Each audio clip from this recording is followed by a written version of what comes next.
Okay, so big post about season 4 happened last night after I stopped streaming. It's the post that Scarizard said he was going to rip out.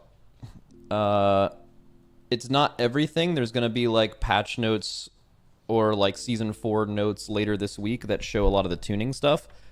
That being said, I don't think there's going to be any tuning outside of Destro Locks and Survival Hunters being tuned. I think most of the game is actually like pretty well tuned at the moment, but that's not even the reason why.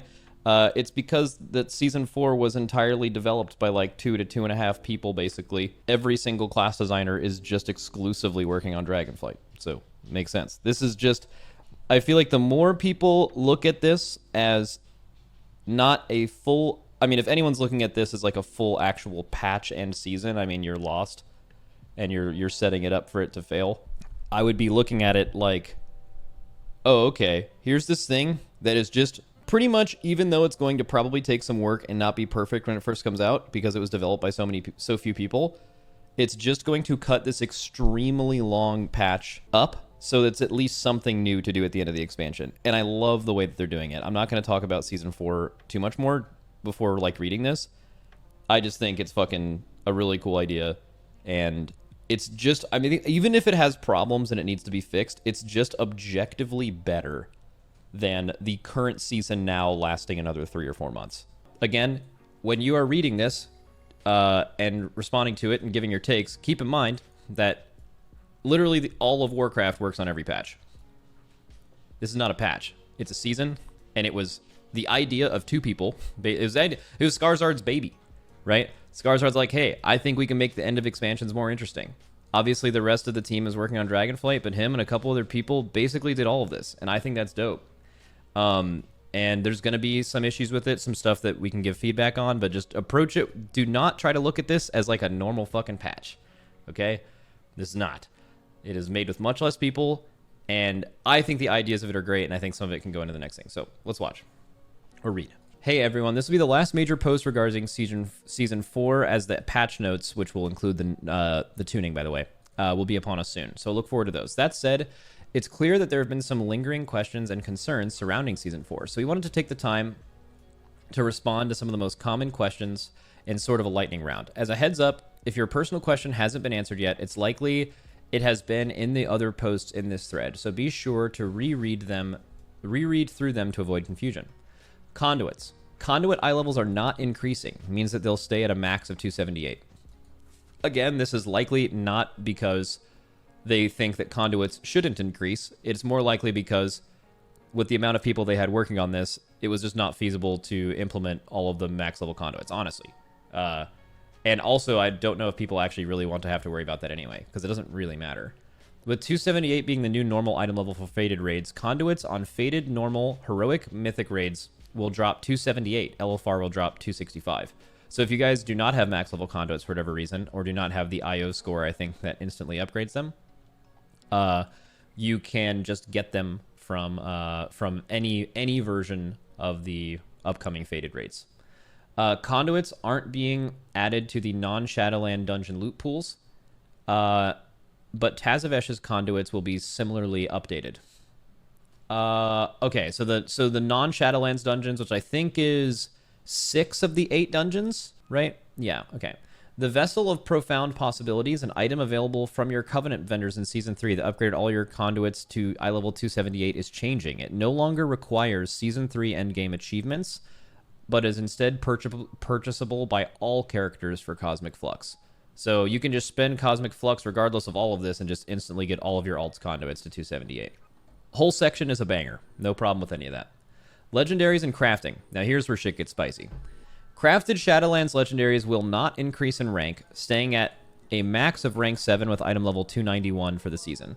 There is no new crafter's mark to create a single piece of improved item level gear like there has been with previous content updates. All right, now here is where shit gets a little weird, and I'll try to explain all sides of it. Again, I don't think they didn't add new legendaries because they thought they shouldn't. It's because they didn't have the amount of people or time necessary to implement that. Or the people who work on the legendary upgrades are just working on Dragonflight, like the class designers and everyone else, right?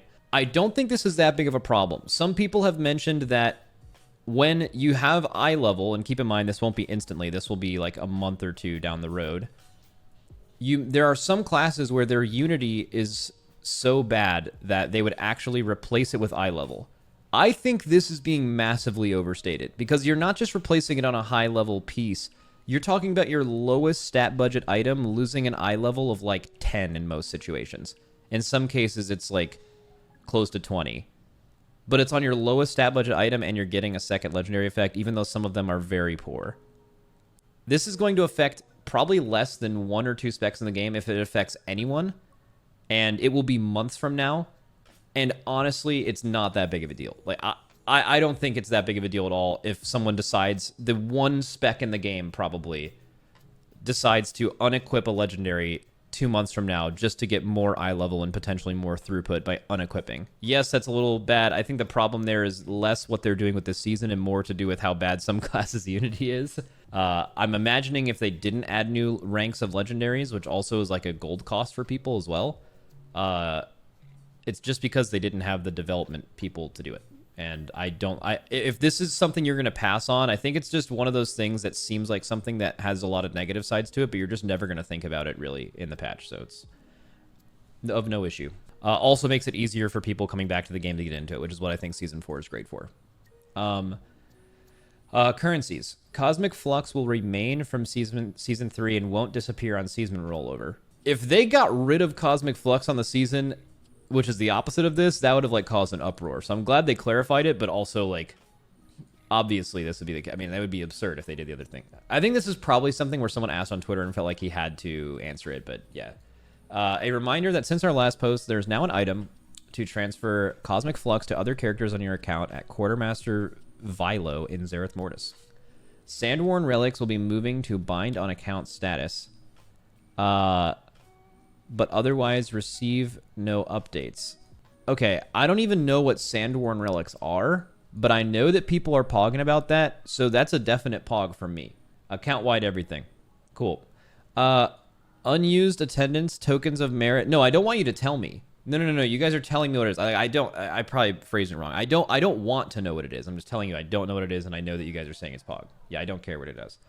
Unused attendance, tokens of merit from Season 3 Great Vault will be going away upon season start, converting into gold at the rate of 1,000 gold per token. Okay, that's fine, but the next part is fucking cool. Actually, 2 things from now. Ephemera Infused Mesh, a Season 3 Sokka granting item, will also cease to function on Season Roller. Makes sense? Players with this item in their bags can sell it for 6,000 gold, the same price as 6 tokens of merit would have been to purchase it. Alright, here's the part that's sick. Tokens of merit are returning in Season 4, with a new Socketer item priced at only 3 tokens to account for season length. This item works on Season 4 items and Raid PvP Mythic Plus, just like the ones before them did.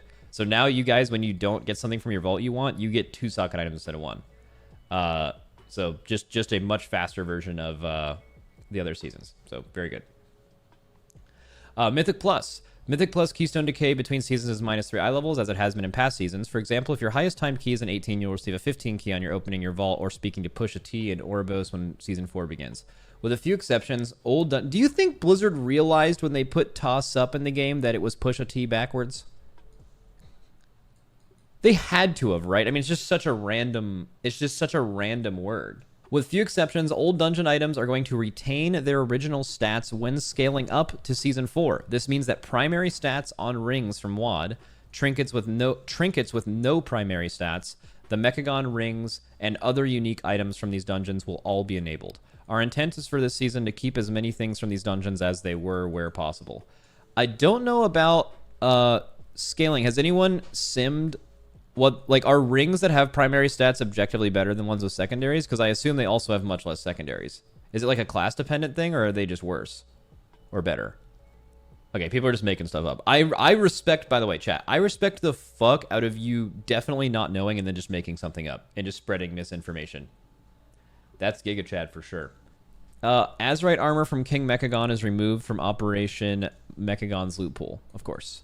As some of you know, Warlords of Draenor had a different loot system where over 100 items were shared between all dungeons. I actually did not remember that until they posted it, but then remember that that was the case. For Season 4, Grimrail Depot and Iron Docks loot table will comprise of the items unique to those dungeons, as well as a mix of items chosen from a large shared pool to bring it in line with dungeons. Okay, Mythic Plus end-of-run items won't be capped at Week 1 like in previous seasons. So, and this is actually something interesting to talk about, because I think this is also something that could happen next expansion.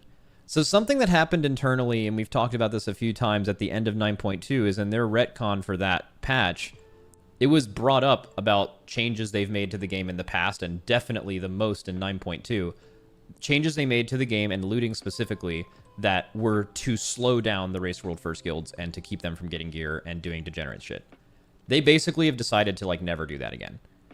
That is the only reason why Mythic Plus was ever capped in Week 1 at previous seasons. It was so we didn't farm Mythic Plus for 5 days on every character to make sure we could trade more heroic loot. Right? That's why this was ever a thing. So I think, yes, this won't be the case in Season 4, and it totally makes sense that it isn't in Season 4. I would be on the lookout for this to actually be how it works in Dragonflight. I believe a plus 15 Mythic Plus next patch, or next expansion, I think when Heroic is first released, I think might drop gear that is higher eye level than Heroic. Because the only reason it ever existed was to slow us down, and they're taking everything else like that out. I don't think it's 100%. I don't even know if it's more likely than 50-50. Just something to look out for. Would be a good thing for Mythic Plusers. Non-Tazavesh Shadowlands dungeons are gaining an increase in baseline item level, but these items are not upgradable with Valor. Wait, let's see. What does it say? Non-Tazavesh Shadowlands dungeons. Oh, I see. The ones that will not be a part of Mythic Plus this season are gaining an increase in baseline item level, but these items are not upgradable with Valor. Only items from Season 4 Mythic Plus pool will be upgradable with Valor, which means that people who their classes are like heavily dependent on, not heavily, but like, you know, they have really good trinkets from that, which is basically IQD. Like, I think a lot of the other Mythic Plus trinkets, at least for DPS players, you're going to be able to find an equivalent in the new dungeons, and it will be, like, pretty close or just fine. Like you guys are talking about the trinkets that, like, just, like, proc haste and shit. Like, there's going to be just as good of trinkets that do that. It's mainly just IQD, I think, is there where there's, like, nothing that's going to compare to it. RIP IQD gamers. Although it's not like every IQD gamer. Like, for example, I play IQD on like Frosty Cave. That's only to get it on every other breath. It's like pretty low value. Classes that have actual 3 minutes, I feel like IQD is like so much better. Yeah, I said specifically for DPS. I'm not talking about tanks. Rating. Mythic rating is available on launch with no delay. This will be Castle Nathria. Cross-Realm rating will stay on, as there is no Hall of Fame for Season 4. Now, the second part of the message... This is how it's worked previously, that Cross-Realm was tied to Hall of Fame. I hope never again in this game's history. I think Hall of Fame is fine. There's no issue with Hall of Fame. It's just a list of guilds who kill raids fast. All good. I don't ever look at it, don't care about it, but it's there, and some people care about it, and that's cool. Whatever. It doesn't hurt anyone. It does currently hurt people, though, when they tie Cross-Realm to it arbitrarily being cleared on both factions. So that needs major work and major looking at in Dragonflight. I see no reason why Cross-Realm should not be available on day one of every patch and have absolutely nothing to do with Hall of Fame, as well as anything else. Nothing in the game should ever have anything to do with Hall of Fame filling up, some arbitrary random number. No, and I don't mean Alliance and Horde. I don't mean top 200 both sides. It just doesn't make sense that that number of how many guilds have killed something could ever matter for a system in the game. Raid skips earned in previous seasons will work in the difficulties you unlocked them for. Interesting. I actually didn't know they were going to put this in. So if you guys zone into Castle Nathria on Tuesday, you can just skip right to Sludgefist after Shriekwing if you want to. I don't think most people will do that, because you'll probably want the higher eye level faded gear before you get there, since that's just an eye level boss. Unless it's just giga easy, for example. But yeah, that is something you can do. For example, if you have Kel'Thuzad skip for Heroic, then during the weeks of Sanctum is the faded raid, you'll get to use that skip on Heroic difficulty. Castle Nathria and Sanctum now give up to 2,000 reputation with the Court of Harvesters and the Death's Advance on all difficulties. When these raids are faded, they will drop up to 2,000 Cosmic Flux as well. Oh shit, so the old raids will drop Flux in this patch whenever you're doing a faded raid. Fuck yeah. That's cool. Especially with you going back to using the Creation Catalyst a lot more.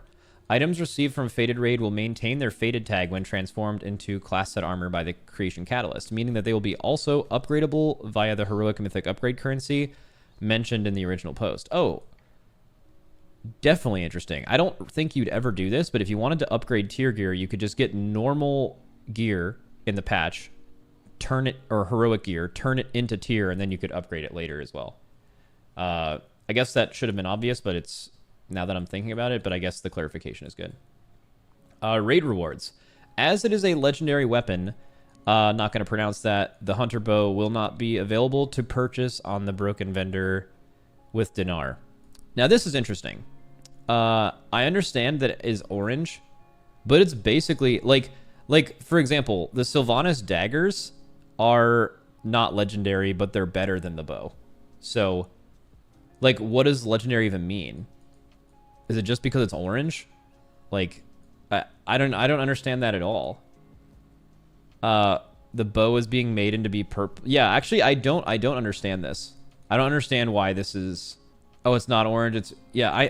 Guys, I know what's under this. I know they're making it drop more often. I'm just saying, you can still have something have a higher drop rate and never see it in the whole season. There is one thing that is good about this, though, for people who already have it. For players that already have the bow, an item will be purchasable from the broken vendors that will bring the bow to item level 285. And I think that's normal eye level, right? Which means that you will be able to upgrade the bow if you already have it. You'll be able to upgrade it with the currency to Mythic, correct? If you have the shards from Mythic. I assume that'll be the case. Sylvanas herself will still drop the bow on Fated Weeks, and like it functioned in Season 2, it will drop items in place of the bow for anyone who holds it that upgrades to normal, heroic, or mythic item levels, respectively. Wait, and just like it functioned in Season 2, it will Sylvanas will drop items in place of the bow for anyone who holds it. Oh, I see. So if you have the bow, you can't loot it again. On top of this, yeah, it's if you rolled a dupe. Yeah. On top of this, to account for the shorter season and the difficulty to get them, both the daggers and Rey Shalar will have an increased drop rate in all difficulties and versions of Sanctum of Domination. But I don't know. Okay, the only thing I don't get is, like, how come Edge of Night is purchasable with Dinar, but this one isn't? But they both have their drop rates increased. But there are weapons like Gavel that exist that are just as good as the Rogue Dagger, but they're not having their drop rate increased. I guess it's because, oh, it's technically... Okay. I'm confused, but that's okay. We're making a series of balance changes to trinkets and special weapons obtainable from all 3 Shadowlands raids, and some from Shadowlands dungeons. Wow, okay. We're making a series of balance changes to trinkets. Just trinkets and weapons from all 3 raids are going to get balance changes, and some from dungeons. While we won't go over the specific changes here, the patch notes will have you covered soon. We're making these changes for a few reasons. First, we hope to remove an advantage some players might have from obtaining a 278 version of a Shadowlands trinket from the Season 3 Great Vault, considering that Shadowlands dungeon trinkets will be attainable at a max level of 262 eye level for anyone who starts after Season 4 begins. Okay, so it's a level playing field for anyone who started in Season 4. So if you're starting in Season 4, you're not at a disadvantage. Because, like, if someone had, like, a 278 IQD, for example,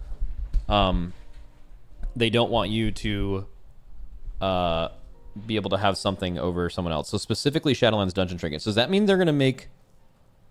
Dude, 262 IQD? I don't know how many people are going to use that.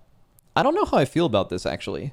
Let's see. Second, with raids rotating, want to ensure that a higher amount of items looted on a given week have a chance of satisfying upgrades for players. You could imagine a scenario where Castle Nathria might not be worth it if all of the good trinkets come from a different raid you wouldn't access for 1 to 2 weeks. Additionally... So they're just going to try to balance all the trinkets. I wonder if they're going to be buffing trinkets, too. I guess we'll find out in a few minutes when we actually look at the post.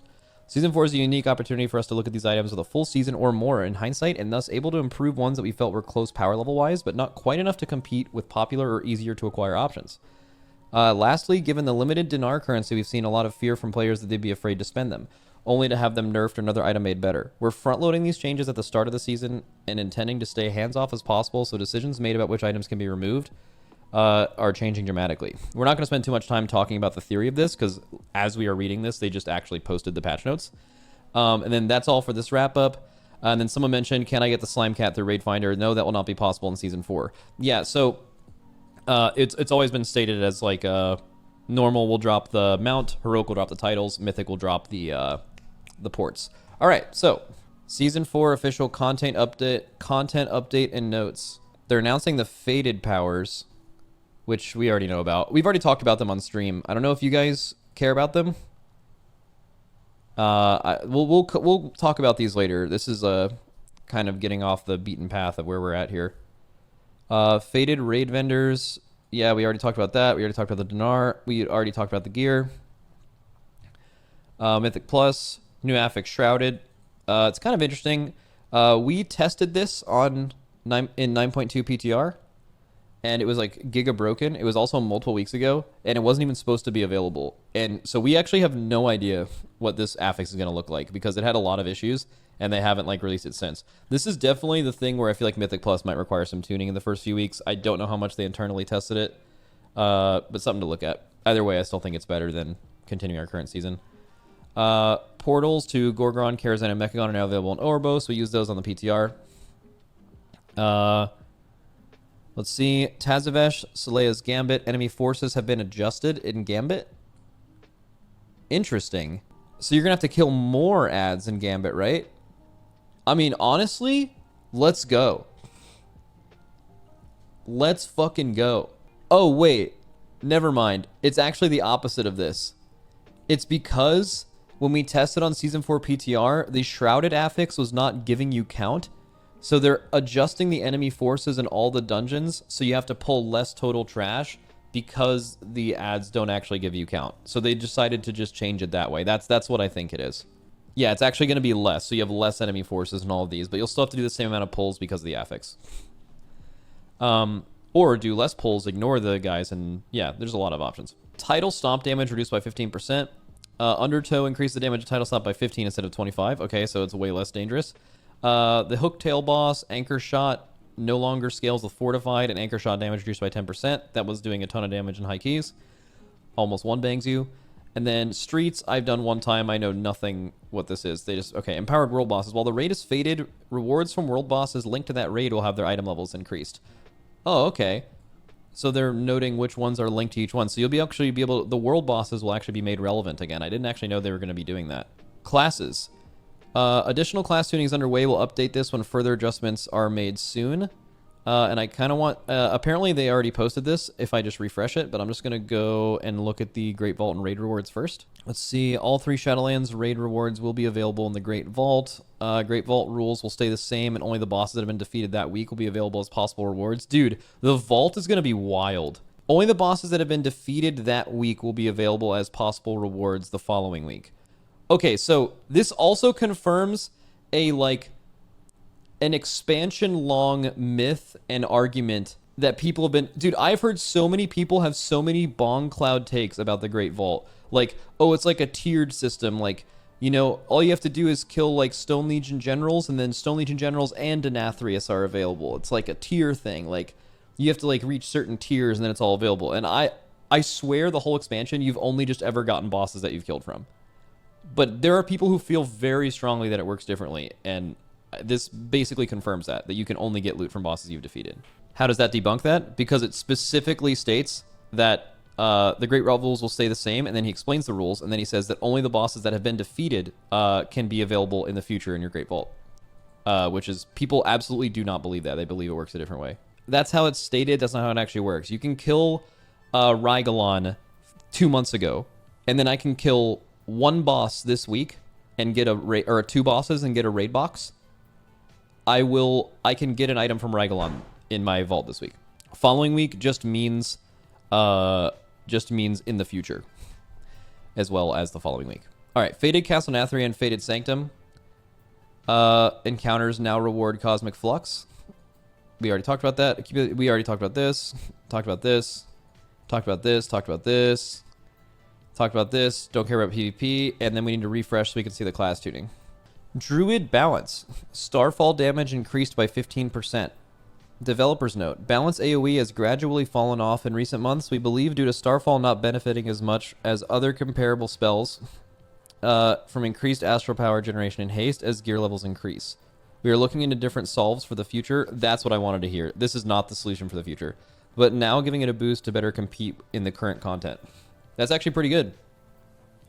That's a nice buff. The only issue with this in the future is that like Starfall is in a very unique spot, and it's a very controversial ability because with them nerfing dots all around, we don't know if this is going to be the case in Dragonflight. Boomkins are currently the only class that can do significant AoE damage to targets spread out over a large area. And up until this expansion, that was not true. Multiple classes could do just as well, and some better. Most better, actually. But now Starfall is the only thing in the game that does that at a high enough clip to be relevant. And if that's the case, then making that specific thing stronger is like really dangerous. But it's also the only way they really AoE. So I'm really glad they're looking into different solves for the future, because that's just not, yeah. Survival nerfs, which we knew were coming. Raptor Strike, Mongoose Bite, and Kill Command damage increased by 15%. Okay, so single target. Force-set bonus. Wildfire Bomb bonus damage lowered to 20% was 30. Knew that was coming. Wildfire Bomb and any Wildfire Infusion variants of Wildfire Bomb now deal reduced damage when hitting more than 8 targets. So they just target... They didn't target cap it, they're square rooting it at 8 targets. Which is fine, by the way. Anyone reading about target caps, like square rooting something after 8 is like such a non-factor. Like that's like more than enough. Developers note the bonus is fun in powerful ways, but with the potentially frequent set bonus activation, it was not having any target cap where the damage is lowered. Survival hunters have exceeded expectations in content when there are many targets to hit.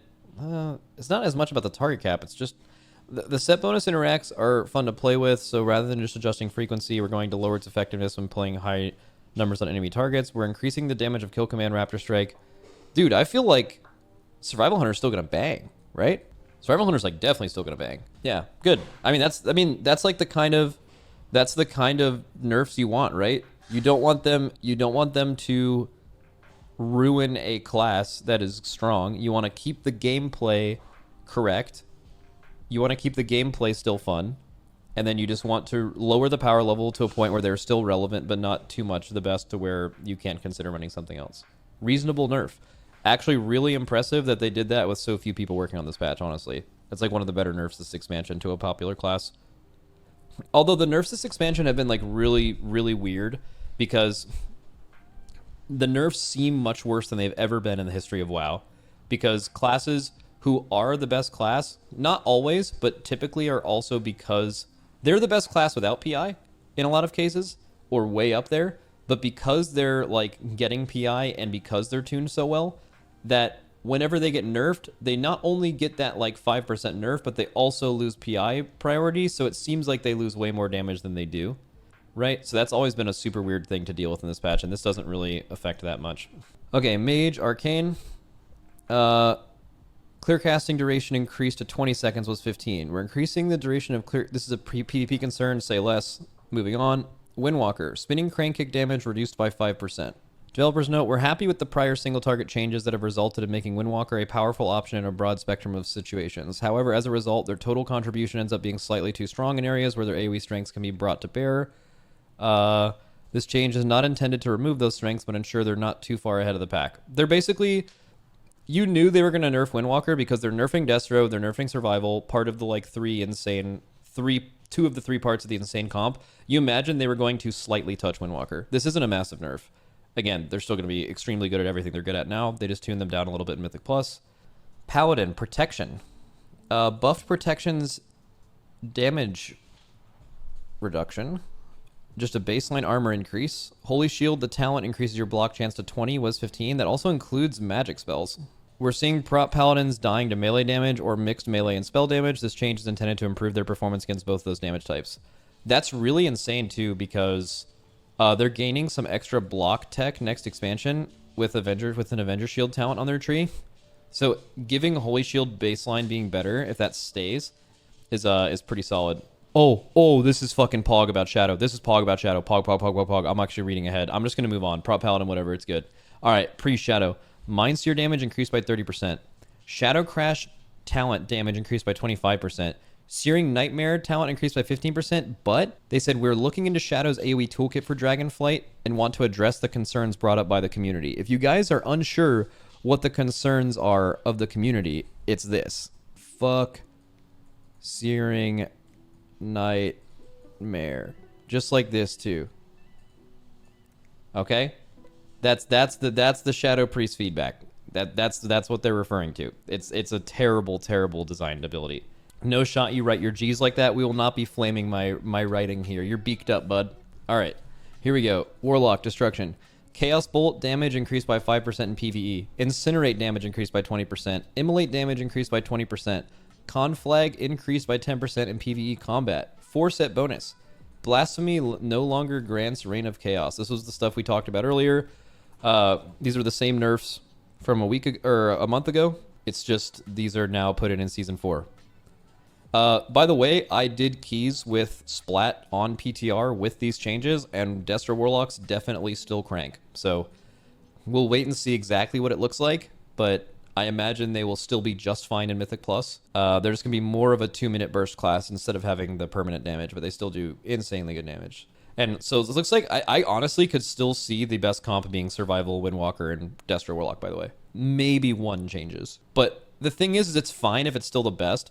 It's more that, like, you need other things to be in line with it. I think you had a situation this season, clearly, where the comp was so good that you couldn't even time a lot of keys within, like, 1 or 2 of that comp if you didn't have, like, exactly that comp or 2 out of 3. Like, that's how much better it was. All right, let's look at Prot. Ignore Pain's absorption increased by 30%, and the absorb cap is now based on max health. Previously was twice the Ignore Pain absorb value. Wait, so they're just buffing Ignore Pain just straight up by 30%? I mean, Ignore Pain, I haven't played Prot Warrior this expansion, but Ignore Pain used to be pretty ass. But when you had you had way more rage generation, I think, last expansion, or at least at some point. Dude, that strikes me as like a very big buff. I would be on the lookout for Prot Warrior, actually. I mean, I'm glad that they realize this. We find that Prot Warriors struggle with magic and unblockable forms of incoming damage. This change is intended to improve survivability in those situations, while the change to the cap will constrain its strength otherwise. Yeah, Prot Warriors are such... And again, I really like how this game has, like, totally different, like, ways that tanks mitigate damage. Their gameplay is totally different, all that stuff. We had talked about this yesterday with Paladin. Prot Warriors always just been, like, totally feast or famine. They have been, like, the best tank for, like, 3 years. If you are just... defensively, if you are just tanking something that does pure physical damage. And like they like their health bar just did not move in comparison to other classes. Much more in BFA when you actually had higher shield block uptime with anger management and bolster and all that stuff. Like they were just so much better than every other tank. But they were actually like I'm serious. I'm sure you'd find a way to do it. But the magic jailer dot that existed in the world first race in P2 of jailer, the tank dot, I don't know how you would have done 3 of those in that phase on a Prot Warrior and not had just to fucking bomb them the whole time. Like it would have made it so much harder to do that phase by just a tank swap. And that's like the only tank where that really would have been true. Like Paladins have immunities, you know, druids have a little bit more, but yeah, it's definitely will be the worst. Just spell reflect it. Yeah. Okay. Great Vault. We already read most of this, I think. Oh no, these are the item changes, right? They mentioned they were going to nerf a few trinkets. Oh fuck. Okay, let's get into this. Following trinkets have been adjusted. Bells of the Endless Feast now stacks on the player was the target. That's the trinket that was super fucking insane in week 1 in Sepulchre, and then I don't know exactly what was changed about it, but it was made to where like it would never be played. Basically, I don't know enough about the trinket to know if it stacks on you or, you know, let's open up old World of Warcraft here and look at some of these trinkets and look at the difference if it's not as black and white as just a % damage increase. Okay, sorry for the long delay. Bells of the Endless Feast. Your damaging abilities have a high chance to smell out the scent of a delicious soul energy, stack up to 100 times. At full stacks, a swarm of devourers burst forth, chomping your target for physical damage. Oh, okay, so I guess the reason why this wasn't as good, I'm assuming it's still a tuning thing. Like I doubt if they make the stacks go on you on AoE, it's going to be like way better. Like I understand they're making it work for target swapping. I know that. I'm just saying I think it might actually just be way more damage now too, because it might proc off of like if you Howling Blast 5 targets, you might get 5 stacks instead of 1. Actually a good change. We'll wait to see how it works, but yeah. Let's see. Blood Spattered Scale damage and absorb reduced by 25%. That's the super broken, or it used to be super. People used to run it all the time, I think, before there were more cheat death trinkets in the game. Sputtered Scale, that's the one from D Other Side off of Hakar, right? Still super good for most tanks. Well, it just got nerfed by 25%, so get owned. Chains of Domination initial spike damage increased by 10%, and the AoE explosion increased by 20%. So that's the... Is that the one off of the Yaler? I heard this was actually good, just annoying to play with. Like, I heard it like already like sims okay. I don't know this. I just heard this. It like sims okay. So if it's a good buff, it might actually just make it more realistic. It's just definitely, this is like a feels bad to use trinket kind of thing. And like even when trinkets in the past have been good, like Macabre sheet music or whatever, like if they feel bad, it kind of, you don't do that. IQD secondary stat gain reduced by 25%. This is a massive nerf for a few reasons. So you can no longer get IQD in your vault. So basically they're nerfing Mythic Plus trinkets that you can no longer get because they don't want people with 278 eye level ones from their vault in this patch to actually use 278 items from old shit, because people can't actually get them. So instead of just making them unusable, they're just basically making them unusable. That's fine. Honestly, I'm hard down for this. I've hated playing with this trinket in this expansion. I think they tried to get too cute with it, man. I understand in PvP it's cool, you can use it to like heal people, but I honestly think it's really, really lame as a PvE raider that you're only equipping a trinket to do damage, and just based on factors that have nothing to do with you, it heals people or gives them mana, and you don't want to do either of those things. If I'm correct, I think what people actually did with this, and I never did this myself because I'm like a normal functioning human being, right? But there's a macro where when you use IQD, it leaves and rejoins the raid. You leave, use it, and rejoin the raid instantly, so it can't give mana to anyone in your party or something like that. I don't even know if that works, but like the fact that people are even talking about that tells you that there's something wrong with this fucking trinket. Let's see. Intrusive Thought Cage is now more effective at reading your target's mind. Dodge rate increased by 20%. Health drain damage increased by 10%. And the final mind shatter damage to nearby. What the fuck is Intrusive Thought Cage? Intrusive Thought Cage. Wait, I shouldn't Google this. I'm probably on a list now. Oh my god. Yeah. Wait, okay, here we go. Establish a link deep within your target's mind, giving you dodge rating. No, if it doesn't do damage, it's bad. Oh, it does do damage. If the link is still intact when it ends, it deals 2k shadow damage to all enemies on a 3-minute cooldown. Yeah, no one's using that. All good. Moving on. Macabre sheet music duration of the dancers increased by 25%. Yeah, this is still a super annoying thing. It's never been about how long it takes to get the dancers. It's more that you ever have to do it in the first place, regardless of what it gives you. So, mana bound mirror non-stored healing increased by 10%, and healing stored per mana spent increased by 20%. Healer trinket, healers can pog if that's good, or dog if it's bad. I'm not even gonna look it up. Memory of past sins, damage increased by 10%. That is the top of my head, and Nerva Darkvein Trinky. Yeah, that thing was like okay. Old Warrior's Soul haste granted per stack reduced by 10%. Don't know how good it's going to be after that nerf. I would be willing to bet, because of how good this trinket was, that it's actually probably still BIS. That's how good this trinket is. So, and it's going to be 311 eye level. So yeah, I mean, this is still best in slot even after it's nerfed. Let's see. Pulsating Rift Shard damage and absorption increased by 10%, and Rift Portal charge reduced to 1.5 seconds, was 3 seconds. Don't know what that means. Relic of the Frozen Waste damage increased. Cool. Resonant Silver Bell healing trinket. Scars of Fraternal Strife secondary stats granted by each rune. Ooh, this is okay. Secondary stats granted by each rune increased by 25%, and the final rune's explosion damage increased by 25%. I think I have one of these bad boys in my bag, actually. In my bag? I'm pretty sure I do. Yeah. This is weird. I actually like the idea of scars.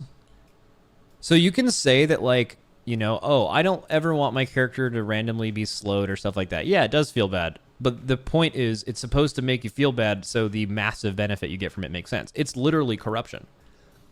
There were problems with corruption, mainly in the way that you obtained it. But actual corruption actually was choosing with how many negative things you wanted to deal with, and that changed based on the content you're doing to get benefits from it. This is just corruption in a trinket. So what they're doing is I'm getting haste of 86 just by popping this, and then I'm gonna keep popping it and keep hurting myself in some way, right? And then eventually it's gonna like explode. So the issue with this trinket is not that it does negative things to you, it's that because it is not widely used, the positive benefits that you get from it are not able to outweigh the negative benefits that it gives to you. So they are just buffing the fuck out of it, by the way. Like that's a 25%. This is an effective 25% buff to this trinket, and it already wasn't giga bad. I think that's a good. I would like for this trinket to be good, honestly. Shadowed Orb of Torment mastery increased by 12%. Yeah. Skulker's Wing damage. Oh my god, I forgot about Skulker's Wing. Get that shit the fuck away from me, man. That trinket has killed me at least like 3 or 4 times, I think. I had it equipped for like so much of the season because I never got the other one to drop. Dude, get that shit the fuck away from me, man. They do need to buff the Castle Nathria trinkets because in general, the Castle Nathria trinkets are kind of ass compared to a lot of the other ones. Like there's like a couple of ones that are like pretty good. Like even this, like dude, this is how you know the trinkets in this raid were bad. People were just out here using strength verse trinkets, and it was by far the best trinket you could have. Just think about that. Fucking ass. It's so bad. Hymnal's good, obviously. The Lion's Roar cooldown reduction from crit heals increased to 6 seconds. Was 3 seconds. And now absorbs 30% of all damage taken in the zone of protection. Oh, this is that weird-ass healing trinket, right? From Anduin? I'm pretty sure it's the Anduin thing. Yeah. So now it absorbs 20% of the damage with a... Oh, it's damage cap. So it's 30 or 20%. It doesn't matter. Unless they increase the damage cap. They probably did. Nope. So no difference. Critical heals increase to reduce. Absorbs 20% of all damage taken. And then crit heals have a chance to reduce the cooldown now by double the duration. It's on a 10-minute cooldown, but now it's reduced like twice as fast. Interesting. So basically, how much is 140k healing worth to you? Tome of Monstrous Constructions damage increased by 15%. Don't know what this is. Let's see. The reason for these trinket changes is we hope to remove an advantage that some players might have had by obtaining a 278 version of a Shadowlands trinket, considering that Shadowlands dungeon trinkets will be attainable at a max eye level of 262 for anyone who starts afterwards. Again, we already talked about that earlier. Not sure how I feel about that, actually. I could see it going either way. Second, with raids rotating, we want to ensure that a higher amount of items looted on a raid on a given week have a chance to be satisfying upgrades for players. I think trinket tuning has needed to happen for years. We actually did this on stream recently. There's been a lot of, like, not even this expansion. Like if you go through raid trinkets, like half of them are unusably bad for like years now, right? But Scarizard's a rewards designer, so this is all coming from him. So kind of a Scarizard diff, honestly. Hopefully in the future that shows itself. Let's see, because he has not been in Blizzard for very long. He's this expansion, but not quite enough to compete with popular or easier to acquire options. Lastly, the limited dinar currency. We've seen a lot of fear from players that they're afraid to spend them. Only that they have the item nerfed or made another item better. We're front loading. We already read that. They upgraded. They gave you a higher drop rate of these two things. Cool. And then PvP. We can skip that. Hell yeah, we're done. All right, nice. One last note about Season 4. Again, I'm super excited for it. If you guys are wanting to come back to the game or looking for something to do before Dragonflight, I honestly think, and you can even wait a few weeks to see if it's good. You don't have to play right now. But like, I genuinely think it's like the best idea they've had for an end of expansion thing. I think if you would have done Season 4 at the end of every expansion in the last couple of expansions, I think it would have just made the end of expansion more fun, less of a super long farm period, and also introduced people to raids they may have missed and been able to do them in an easier form, right? I think it's actually fucking cool. I love it. I just think the fact that it was made by so few people and could have potentially a large impact is like really, really impressive. So shout out to them.